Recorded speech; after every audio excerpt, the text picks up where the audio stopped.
Hello friends, आज इस video में हम समझेंगे फंजाई के जनरल कैरेक्टर्स के बारे में। सबसे पहले हम फंजाई का मतलब समझते हैं। तो फंजाई का मतलब होता है कि स्टडी ऑफ द फंगस। ठीक है, तो जो फंगस है, फंगस को शुरुआत में मशरूम कहा गया है, तो मशरूम से ही फंगस वर्ड की ओरिजिन हुई है। ठीक है, तो फंगस जो है एक लैटिन वर्ड है, लैटिन भाषा का शब्द है जिसका अर्थ क्या होता है, मशरूम। मशरूम तो आप जानते ही होंगे, जिसको हिंदी में कुकुरमुत्ता कहते हैं, तो उस तरीके का होता है। लेकिन मशरूम अलग अलग टाइप के होते हैं, खाने खाने में भी यूज़ कर सकते हैं और बहुत से और दूसरे प्रकार के मशरूम्स होते हैं। यहाँ पे कुछ पॉइंट्स हैं इनमें, जैसे कि ये है कैसे होते हैं। एक क्लोरोफिलस होते हैं। आपको क्लोरोफिल का मतलब पता होता है। क्लोरोफिल का मतलब होता है जिसमें हरित लवक यानी कि ग्रीन जो कलर का होता है। तो जो प्लांट्स होते हैं वो ग्रीन कलर के होते हैं, तो वो क्लोरोफिल की वजह से होते हैं। लेकिन इसको हम कहते हैं ए क्लोरोफिलस, यानी कि इनमें क्लोरोफिल नहीं होता है। तो जो फंगस होते हैं, यानी कि जितने भी टाइप के जो फंजाई मिलेंगे उनमें सभी में क्लोरोफिल नहीं मिलेगा। ठीक है। दूसरा होता है हेट्रोट्रॉफिक। अब ट्रॉफिक का मतलब होता है फूड का फॉर्मेशन करने वाला। ठीक है, तो ये कैसे होते हैं, हेट्रोट्रॉफिक होते हैं, यानी कि ये फूड खुद नहीं बनाएंगे, अपना फूड का फॉर्मेशन खुद नहीं करते हैं। जैसे आपको पता है जो ग्रीन प्लांट्स होते हैं, ठीक है, वो क्या करते हैं, फूड बनाते हैं, अपना फूड बनाते हैं, फोटोसिंथेसिस करते हैं। क्लोरोफिल की एब्सेंस की वजह से यहाँ पे फोटोसिंथेसिस नहीं होगी। तो ये जो प्लांट्स होंगे, फंजाई जो होंगे, वो क्या करेंगे, हेट्रोट्रॉफिक होंगे, यानी कि अपना फूड खुद नहीं बनाएंगे। और ये थैलोफाइट्स होते हैं। थैलोफाइट्स हम उनको कहते हैं जिसमें कि स्टेम, लीफ और रूट्स, ये मेन पार्ट होता है प्लांट का। जब ये तीनों पार्ट डिफाइन नहीं होते हैं, यानी कि इन तीनों को हम आसानी से उसमें डिफाइन नहीं करते हैं, है ना, तो ऐसे प्लांट्स को हम थैलॉइड प्लांट्स कहते हैं। तो थैलॉइड प्लांट में आपको पता है फंजाई, एल्गी, ब्रायोफाइट्स थैलोफाइट्स में आते हैं। अब जो थैलस क्या होता है, हाइफी से बना होता है। इनका हाइफी क्या होते हैं, तो छोटे छोटे फिलामेंट्स होते हैं जिनको हम कहते हैं हाइफी। उनसे मिलके एक माइसीलियम बनाता है। माइसीलियम का मतलब होता है जाल। ठीक है, तो हिंदी में हम इसको कहते हैं जाल। तो ये इस टाइप का बना होता है। जो थैलस क्या होता है, एक टाइप का एक माइसीलियम होता है। तो जो फंजाई की स्टडी है उसको हम कहते हैं माइकोलॉजी, और जो फंजाई से स्टडी करते हैं उनको हम कहते हैं माइकोलॉजिस्ट। जो साइंटिस्ट होते हैं ना, जो फंजाई की स्टडी करेंगे, जो इन पौधों की स्टडी करते हैं, उनको हम माइकोलॉजिस्ट कहते हैं। टोटल फंजाई में लगभग 5,500 जेनरा हैं और लगभग 50,000 के करीब में स्पीसीज फंगस की देखी जा चुकी हैं। तो जो फंगस के रिकॉर्ड्स थे, प्राइमरी फॉसिल्स रिकॉर्ड थे। फॉसिल्स क्या होते हैं, जो प्लांट्स होते हैं वो मर गए और ज़मीन में दफन हो गए और उनके कुछ अवशेष बचे हुए हैं ना। तो जो अवशेष बचे हुए हैं, उन अवशेष की स्टडी करके हम पता करते हैं कि वो कितने पुराने हैं। तो डिवोनियन और प्री कैम्ब्रियन पीरियड के जो फॉसिल्स हैं उस टाइम पे दब गए थे, वो अभी डिस्कवर्ड हुए। तो पता चला कि फंगस इतने पुराने हैं कि डिवोनियन और प्री डिवोनियन पीरियड में फंगस अवेलेबल थे। ठीक है, अब इसका हम समझते हैं डिस्ट्रीब्यूशन कैसा है। डिस्ट्रीब्यूशन का मतलब होता है कि ये कहाँ कहाँ मिलेंगे। तो ये कॉस्मोपॉलिटन होता है, मतलब कि जहाँ जहाँ पे लाइफ हो सकती है, यानी कि जहाँ जहाँ पे जीवन हो सकता है, चाहे वो हवा हो, चाहे पानी हो, चाहे ज़मीन हो, कोई भी जगह हो जहाँ पे जीवन हो सकता है, वहाँ पे फंगस अवेलेबल होते हैं। ये फ्रेश वाटर में मिलते हैं, मैरीन वाटर में मिलते हैं, टेरेस्ट्रियल पे मिलते हैं, लाइव एयर में मिलते हैं। ये सभी जगह पे वो डिस्ट्रीब्यूटेड रहते हैं। कुछ स्पीसीज जो होती हैं पैरासिटिक होती हैं। पैरासिटिक का मतलब होता है कि वो दूसरे पौधों, एनिमल्स या फिर ह्यूमन के ऊपर इन्फेक्ट करेंगी, उनको नुकसान पहुंचाएंगी। तो फंगस की कुछ स्पीसीज पैरासिटिक होती हैं। बाकी की स्पीसीज कैसी होती हैं, सेप्रोफिटिक होती हैं, यानी कि डेड ऑर्गेनिक मटेरियल्स के ऊपर ग्रो करते हैं। और कुछ स्पीसीज सिम्बायोन्ट्स होती हैं। सिम्बायोन्ट्स जैसे कि आपने देखा होगा कि आपका दो बेसिक एग्जांपल सिम्बायोन्ट्स में मैं दूं। एक होता है लाइकेन, जिसमें कि एल्गी और फंजाई मिलके बनते हैं और लाइकेन बनाते हैं। और दूसरा होता है माइकोराइजा। माइकोराइजा भी आपके सिलेबस में है। और माइकोराइजा में क्या होता है कि जो फंगस हैं वो रूट के आसपास में ग्रो करने लगते हैं और वो एक टाइप का सिम्बायोटिक एसोसिएशन बनाते हैं, है ना। तो उसको हम कहते हैं माइकोराइजा। अब हम समझते हैं कि प्लांट बॉडी माइसीलियम इसका कैसा होता है। तो माइसीलियम कैसा होगा, ब्रांच होगा, उसमें बहुत सारी शाखाएं निकली होंगी। फिलामेंटस होगा, फिलामेंट्स होंगे, छोटे छोटे धागे नुमा ऐसी संरचनाएं होंगी। और वो एक नेट लाइक का एक जाल बनाएंगे। ठीक है, तो उस जाल को हम क्या कहते हैं, माइसीलियम कहते हैं। तो इसकी पूरी जो बॉडी होगी वो माइसीलियम कहलाएगी। ठीक है। अब इसमें क्या होता है, हाइफी, हाइफी जो होता है ए सेप्टेट होता है, यानी कि उसमें कहीं भी बीच बीच में ऐसे सेप्टा नहीं होगा, बीच में ऐसे ये ऐसे सेप्टा नहीं बने होंगे, है ना। तो पूरा माइसीलियम होगा ए सेप्टेट होगा, सिनोसिटिक होगा। सिनोसिटिक का मतलब होता है कि उसमें सेल के अंदर बहुत सारे न्यूक्लियस मिलेंगे। तो ये जो कैरेक्टर्स होते हैं ये फाइकोमाइसिटीज ग्रुप के कैरेक्टर्स हैं, ठीक है। और ये सेप्टेट भी हो सकते हैं। सेप्टेट का मतलब कि ऐसे माइसीलियम है, उसमें बीच में ऐसे वॉल बनी हुई है, तो इस तरीके के माइसीलियम को हम सेप्टेट कहते हैं। तो ये एसेप्टेट भी हो सकते हैं, सिनोसिटिक भी हो सकते हैं, सेप्टेट भी हो सकते हैं, यूनी, बाई और मल्टी न्यूक्लिएट भी हो सकते हैं। यूनी न्यूक्लिएट का मतलब एक न्यूक्लियस होगा, जैसे ये सेल है उसमें एक न्यूक्लियस है। बाई न्यूक्लिएट मतलब दो न्यूक्लियस वाला। और मल्टी न्यूक्लिएट यानी कि बहुत सारे न्यूक्लियस ऐसे प्रेजेंट हैं। तो बहुत सारे न्यूक्लियस होंगे तो उसको हम कहेंगे सिनोसिटिक कंडीशन, है ना। तो ये जो कंडीशन है सेप्टेट, यूनी और बाई और मल्टी न्यूक्लिएट वाली, ये एस्कोमाइसिटीज, बेसिडियोमाइसिटीज और ड्यूटेरियोमाइसिटीज इनके कैरेक्टर्स होते हैं।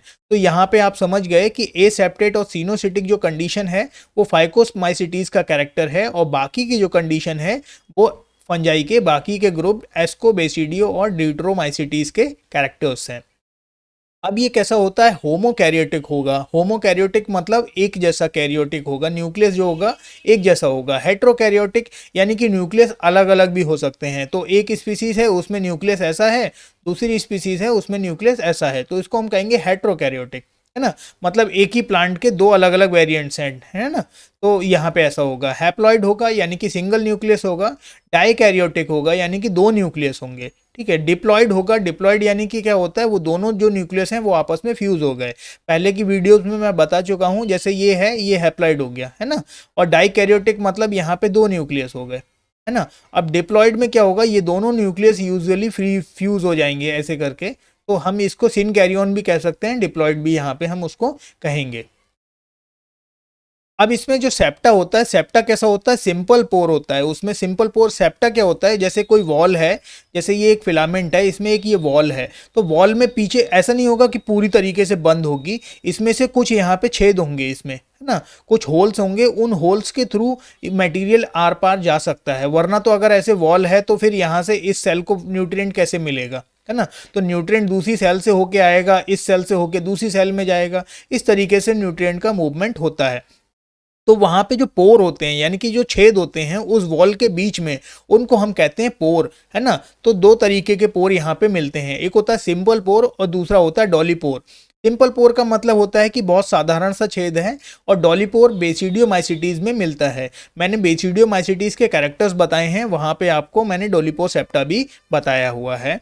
अब हम समझते हैं कि इसकी सेल वॉल कैसी होती है। देखिए एक और इम्पॉर्टेंट कैरेक्टर मैं आपको बता दूं, कुछ बच्चे क्वेश्चन पूछते हैं, बहुत ही अच्छा सा बहुत ही इंपॉर्टेंट क्वेश्चन है कि जब फंजाई में न्यूट्रिएंट वो हेट्रोट्रॉफिक होता है, मैंने बताया है आपको हेट्रोट्रॉफिक है। हेट्रोट्रॉफिक का मतलब वो अपना खाना खुद नहीं बना रहा है, तो हम उनको प्लांट्स में क्यों रखते हैं, हम उनको पौधों में क्यों रख रहे हैं, हम उनको ये क्यों नहीं कह रहे हैं कि ये प्लांट नहीं है, क्योंकि प्लांट तो सभी अपना खाना खुद बनाते हैं। तो हम इनको प्लांट क्यों रख रहे हैं, क्योंकि इनमें सेल वॉल मिलती है, जो सबसे इंपॉर्टेंट है। अगर कोई आपसे पूछता है कि फंजाई प्लांट क्यों है, उनको हम प्लांट में क्यों रख रहे हैं, वो तो अपना खाना खुद नहीं बनाते। तो प्लांट में इसलिए रख रहे हैं क्योंकि एनिमल्स में सेल वॉल नहीं मिलती है, और फंजाई में यहाँ पर सेल वॉल मिलती है जो कि काइटिन की बनी होती है। काइटिन क्या होता है, एक टाइप का फंगल सेल्यूलोज होता है ना। और ये सेल्यूलोज भी होगा इसमें कुछ मात्रा में, और ग्लूकैन भी होगा। इसका जो साइटोप्लाज्म होता है उसकी जो वैक्यूल होगी कलरलेस होगी, यानी कि उसकी जो क्या कहते हैं अंदर जो, जैसे ये सेल है ना, तो इसके अंदर एक वैक्यूल होती है जिसको हम कहते हैं रिक्तिका, है ना हिंदी में। तो वैक्यूल मतलब खाली स्थान, है ना। तो लेकिन वो खाली नहीं होता है, लेकिन फिर भी देखने में लगता है कि खाली सा है, तो उसको हम कहते हैं वैक्यूल। तो वो कलरलेस होगी। एंडोप्लाज्मिक रेटिकुलम मिलेगा, माइटोकॉन्ड्रिया भी उसमें होगी, गोल्गी बॉडी भी होगी, है ना, और कुछ दूसरे सब्सटेंस भी होंगे जो कि साइटोप्लाज्म में मिलेंगे। इसका जो क्लोरोफिल होगा मैं बता चुका हूँ, क्लोरोफिल तो होता ही नहीं है, तो इसको नहीं पढ़ना है। मोटाइल स्टेज, अच्छा इसमें मोटाइल स्टेज क्या होती है, मोटाइल स्टेज का मतलब होता है फ्लैजिलेटेड स्ट्रक्चर। कहीं भी पूरी लाइफ में कहीं भी किसी भी उसमें फ्लैजिला मिलेगा, तो फ्लैजिला होगा तभी ये मूव करेगा। और जो मूवेबल कंपोनेंट्स होते हैं उनको हम कहते हैं मोटाइल, है ना। ये बहुत कॉमन है। तो फाइकोमाइसिटीज ऐसे क्या कहते हैं फंजाई जो फाइको का मतलब होता है एल्गी, तो ऐसे फंजाई जो एल्गी की तरह हो दिखने में, है ना, तो उनमें क्या होगा, जो रिप्रोडक्टिव सेल्स होंगी उसमें मोटाइल स्टेज प्रेजेंट होगी, यानी कि उसमें फ्लैजिला मिलेगा। और जो एब्सेंट होगा वो एस्कोबैसिडियो और डिट्रोमाइसिटीज में कहीं भी मोटाइल स्टेज नहीं मिलेगी। पूरी लाइफ साइकिल में कोई भी ऐसी स्टेज नहीं आएगी जिसमें फ्लैजिला आपको देखने को मिले। अब हम समझते हैं कि फंजाई के किस तरीके से उसमें मॉडिफिकेशंस हो सकते हैं। ठीक है, पहला है प्रोजेनकाइमा। प्रोजेनकाइमा का मतलब होता है कि ऐसे फिलामेंट जिसमें क्या होते हैं, जो माइसीलियम की पूरी जो फिलामेंट्स हैं, हाइफी हैं, वो ऐसे पैरेलल होंगे, कॉम्पैक्ट होंगे। कैसे होंगे? कॉम्पैक्ट होंगे। कॉम्पैक्ट का मतलब होता है बहुत ज़्यादा ऐसे चिपके हुए होंगे, बीच में इंटरसेलुलर स्पेस उस पर नहीं मिलेगा। तो ऐसे माइसीलियम को हम कहते हैं प्रोजेनकाइमा। दूसरा वाला है स्यूडो पैरेनकाइमा। तो आपने पैरेनकाइमा पढ़ी होंगी। पैरेनकाइमा जो सेल्स होती हैं हायर प्लांट्स की, उनके बीच में सेलुलर स्पेस होता है। ठीक है, तो उनकी जो सेल्स होंगी, उनके जो फिलामेंट्स होंगे, यहाँ पे आप देखेंगे कि जो माइसीलियम है उसमें क्या होगा, बीच में स्पेस होगा। ऐसे करके है तो, लेकिन बीच में बहुत सारा इंटरसेलुलर स्पेस मिलेगा, तो उसको हम कहते हैं स्यूडो पैरेनकाइमेटस। अगला है राइजोमॉर्फ। राइजोमॉर्फ का यहाँ पे ये डायग्राम लगा हुआ है, ये वाला है राइजोमॉर्फ। यहाँ पे क्या है कि ये अंदर का जो एक प्लांट का पार्ट है, ये प्लांट की वॉल वो है, रूट का पार्ट है, और उसके चारों तरफ ये जो ब्राउन ब्राउन यहाँ पे लगा हुआ है, बाहर का जो पोर्शन दिख रहा है आपको, ये सभी फंगस के फिलामेंट्स हैं। तो इस तरीके से चारों तरफ से घेर लेते हैं, और इस ऐसे हम पार्ट को हम कहते हैं राइजोमॉर्फ। नेक्स्ट है स्क्लेरोटियम। स्क्लेरोटियम में क्या होता है कि जब एक कॉम्पैक्ट ग्लोबोस स्ट्रक्चर बन जाता है, यहाँ पे क्या है, ये एक कॉम्पैक्ट ग्लोबोस टाइप का स्ट्रक्चर बना हुआ है जिसको हम कहेंगे स्क्लेरोटियम। स्क्लेरोटियम में क्या होता है कि जो फिलामेंट्स हैं, जो हाइफी हैं, है ना, जो मैंने हाइफी बताया था, माइसीलियम के जो हाइफी हैं, वो आपस में बहुत ज़्यादा चिपक जाएंगे एक दूसरे से, है ना, और बहुत ही कॉम्पैक्ट स्ट्रक्चर बना लेंगे जिसको हम कहेंगे स्क्लेरोटियम या स्क्लेरोटिया, है ना। अगर दो की बात करेंगे तो स्क्लेरोटिया, और सिंगल की बात करेंगे तो स्क्लेरोटियम। ये क्या होता है, ये ऐसे स्ट्रक्चर जो कभी भी, कितने भी कॉम्प्लेक्स स्ट्रक्चर हों, प्लांट हमेशा ऐसे स्ट्रक्चर तभी बनाएगा जब उसको किसी नेचुरल कंडीशन से सरवाइव करना हो। जैसे कि बहुत ज़्यादा सर्दी पड़ रही है, बहुत गर्मी हो गई, तो ऐसे में प्लांट तो ओपन एनवायरनमेंट में है, वो तो ख़राब हो जाएगा, ख़त्म हो जाएगा अगर वो नॉर्मल में रहेगा। तो उसको अपने आप को प्रोटेक्ट करने के लिए वो कोई ना कोई ऐसा स्ट्रक्चर बना लेगा, बाहर से इतनी कवरिंग कर लेगा, कॉम्पैक्ट हो जाएगा कि वो उस सारी कंडीशन को आराम से सह ले, और जैसे ही नॉर्मल कंडीशन आए, जैसे ही बरसात आएगी, थोड़ा सा मौसम सही हो जाएगा, है ना, तब वो अपने आप को नॉर्मल स्टेज में लाएगा और फिर ग्रो करेगा। तो इस तरीके का बनता है। अगला है एप्रिसोरियम। तो मैंने आपको बताया था कि जैसे कोई एक स्पोर है, यहाँ पे हमने क्या लिया है, यूरिडोस्पोर्स, है ना, पक्सीनिया का डायग्राम यहाँ पे मैंने लगा दिया था।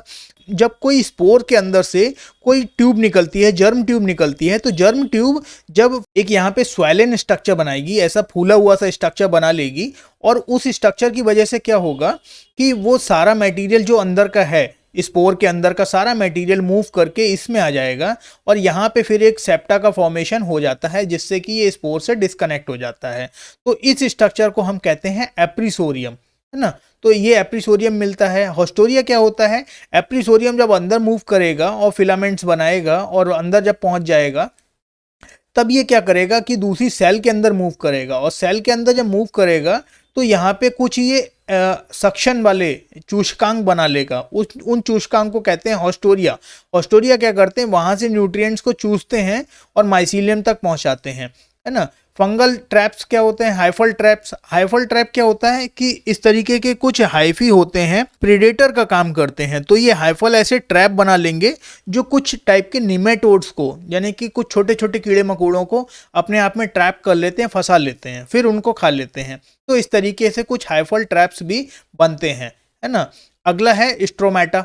स्ट्रोमेटा और स्टोमेटा दोनों अलग अलग चीज हैं। स्ट्रोमेटा अलग है और स्टोमेटा अलग है ना।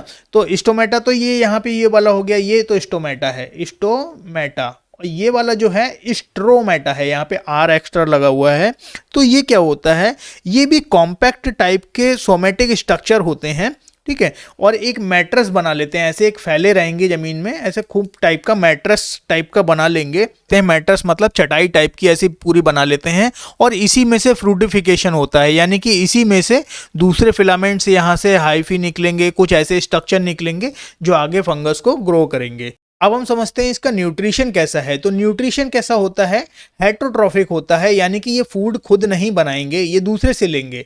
तो ये कैसे हो सकते हैं, पैरासिटिक हो सकते हैं, सैप्रोफिटिक हो सकते हैं। पैरासिटिक का मतलब किसी के दूसरे के ऊपर सीधे तौर पे निर्भर हैं, उसको नुकसान पहुंचा रहे हैं। सैप्रोफिटिक का मतलब होता है कि किसी डेड ऑर्गेनिक मटेरियल के ऊपर ग्रो कर रहे हैं, है ना, कोई मर गया उसके ऊपर ग्रो कर रहा है, या कोई ऐसा जो निर्जीव है उसके ऊपर ग्रो कर रहा है, उसको खा रहा है ना। सिम्बायोन्ट्स क्या होते हैं, किसी के साथ में ग्रो कर रहे हैं और खुद को भी फायदा पहुंचा रहे हैं, उसको भी फायदा पहुंचा रहे हैं। तो इस तरीके से जो न्यूट्रिशन होता है, तो ये बेसिक 3 टाइप के यहाँ पे न्यूट्रिशन देखने को मिलते हैं। ये तीनों ही हेटरोट्रॉफिक टाइप के न्यूट्रिशन है, यानी कि ये खुद खाना नहीं बनाएंगे, ये रहेंगे दूसरे पर निर्भर, लेकिन उसमें निर्भरता में भी 3 चीजें हैं। पहला, नुकसान पहुंचा सकते हैं। दूसरा, किसी मरे हुए के ऊपर हैं तो उसको कोई नुकसान तो है नहीं, वहां से सैप्रोफिटिक की तरह से काम करेंगे। और तीसरा जो है सिम्बायोंट, उसको फायदा पहुंचा सकते हैं और खुद भी उससे न्यूट्रिएंट्स लेते रहेंगे। अब आता है कि हम उसके रिप्रोडक्शन में थोड़ा सा पढ़ लेते हैं। रिप्रोडक्शन में क्या है, 2 टाइप के यहाँ पे फंगस कहे गए हैं। पहला है यूकार्पिक और दूसरा है होलोकार्पिक। होलो का मतलब होता है कंप्लीट, कंप्लीट का मतलब पूरा। तो होलोकार्पिक का मतलब है कि पूरा माइसीलियम जो है, पूरा माइसीलियम, नॉर्मली ये यूनिसेलुलर होते हैं, तो पूरा ही उसको रिप्रोडक्टिव यूनिट में कन्वर्ट हो जाता है, यानी कि पूरा अपने आप को, पूरा ही माइसीलियम रिप्रोडक्शन में काम करेगा। और यूकार्पिक में क्या होता है, माइसीलियम का थोड़ा सा part, only A part of the mycelium form the reproductive unit, वो रिप्रोडक्शन करेगा, और बाकी का है वो वेजिटेटिव ही रहेगा, उसमें कोई भी परिवर्तन नहीं आएगा, रेस्ट रिमेन वेजिटेटिव। ठीक है, तो इस टाइप के 2 टाइप के हो गए, यूकार्पिक और होलोकार्पिक। अब हम समझते हैं रिप्रोडक्शन कैसा होता है। रिप्रोडक्शन वेजिटेटिव, एसेक्सुअल और सेक्सुअल, 3 टाइप का यहाँ पे रिप्रोडक्शन मिलता है। वेजिटेटिव में क्या होता है, फ्रेगमेंटेशन होगा, यानी कि कोई पार्ट टूट गया और वहां से नए पार्ट्स जो बने, वो पार्ट अलग अलग ग्रो कर गए और वहां से नए नए माइसीलियम उनके बन गए। इसका एग्जांपल है राइजोपस, म्यूकर और एस्परजिलस। राइजोपस और म्यूकर की वीडियो डाली हुई है, तो आप वहां से उस वीडियो को भी देख सकते हैं। जो फिजन होता है वो ईस्ट में मिलता है, आपने ईस्ट में बर्डिंग वगैरह पढ़ा होगा, है ना, तो बर्डिंग वगैरह भी ईस्ट में मिलती है, फिजन भी मिलता है, मतलब ऐसा टूट जाना, तो वो सभी वेजिटेटिव रिप्रोडक्शन का पार्ट आता है। वेजिटेटिव एसेक्सुअल से क्यों अलग है, क्योंकि वेजिटेटिव में कोई ऐसा स्पेशल अलग नहीं होता कि सेल एक किसी स्पेशल तरीके से, अगर जब सेल अलग होती है एक दूसरे से, तो उसको हम कहते हैं रिप्रोडक्शन एसेक्सुअल या सेक्सुअल रिप्रोडक्शन। अब हम समझते हैं एसेक्सुअल रिप्रोडक्शन क्या है। तो एसेक्सुअल रिप्रोडक्शन में क्या होता है, कोनिडिया होते हैं, स्पोर्स होते हैं। स्पोर यूनिसेलुलर भी हो सकते हैं और मल्टी सेलुलर भी हो सकते हैं, और इसके अलावा एक्सोजीनस भी हो सकते हैं, एंडोजीनस भी होते हैं। तो सबसे पहले हम समझते हैं जू स्पोर। जू स्पोर जैसे एक्लिया, फाइटोप्थोरा, इनमें मिलते हैं। तो जू स्पोर में क्या होता है, उसमें फ्लैजिला होगे, मोटाइल स्ट्रक्चर होगा। अगला आता है क्लेमाइडो स्पोर। क्लेमाइडो स्पोर का, क्लेमाइडो का मतलब क्या होता है, देखिए क्लेमाइडो का मतलब होता है थिक वॉल। थिक वॉल यानी कि जो उसकी वॉल होगी वो बहुत ज्यादा थिक होगी, मोटी होगी, तो ऐसे स्पोर्स को हम कहते हैं क्लेमाइडो स्पोर। अब आता है ओइडिया। ओइडिया क्या होता है कि जैसे ये फिलामेंट है ना, तो फिलामेंट क्या हुआ, यहाँ पे वो कुछ जगह से ब्रेक हो गया, यहाँ से ब्रेक हो गया, यहाँ से ब्रेक हो गया, तो ये सेल अलग हो गई, ये सेल अलग हो गई। तो इस तरीके के जो बनते हैं उनको हम कहते हैं ओइडिया, है ना। फिर आता है ए प्लानोस्पोर। ए प्लानोस्पोर का मतलब होता है कि नॉन मोटाइल स्पोर्स। ऐसे स्पोर्स जिसमें मोटाइल स्ट्रक्चर नहीं होंगे उनको हम कहेंगे ए प्लानो स्पोर्स। फिर एक आता है कोनिडिया। कोनिडिया क्या होता है, जो स्पोर्स होते हैं वो अगर यहाँ पे जैसे ये ऊपर टाइप में यहाँ पे मिल रहे हैं, तो ये जो स्पोर्स हैं इनको स्पोर्स को हम कहते हैं कोनिडिया। जो सेक्सुअल प्रोडक्शन होता है वो सभी ग्रुप्स में मिलता है, लेकिन जो ड्यूट्रोमाइसिटीज के मेंबर्स हैं उनके अंदर सेक्सुअल रिप्रोडक्शन देखने को नहीं मिलता है। सेक्सुअल रिप्रोडक्शन में बेसिकली 3 स्टेप होते हैं। पहला होता है प्लाज्मोगैमी, दूसरा होता है कैरियोगैमी और तीसरा होता है मियोसिस। प्लाज्मोगैमी का मतलब होता है जैसे कि ये एक सेल है और एक ये सेल है, इसके अंदर एक ये न्यूक्लियस है, एक यहाँ न्यूक्लियस है।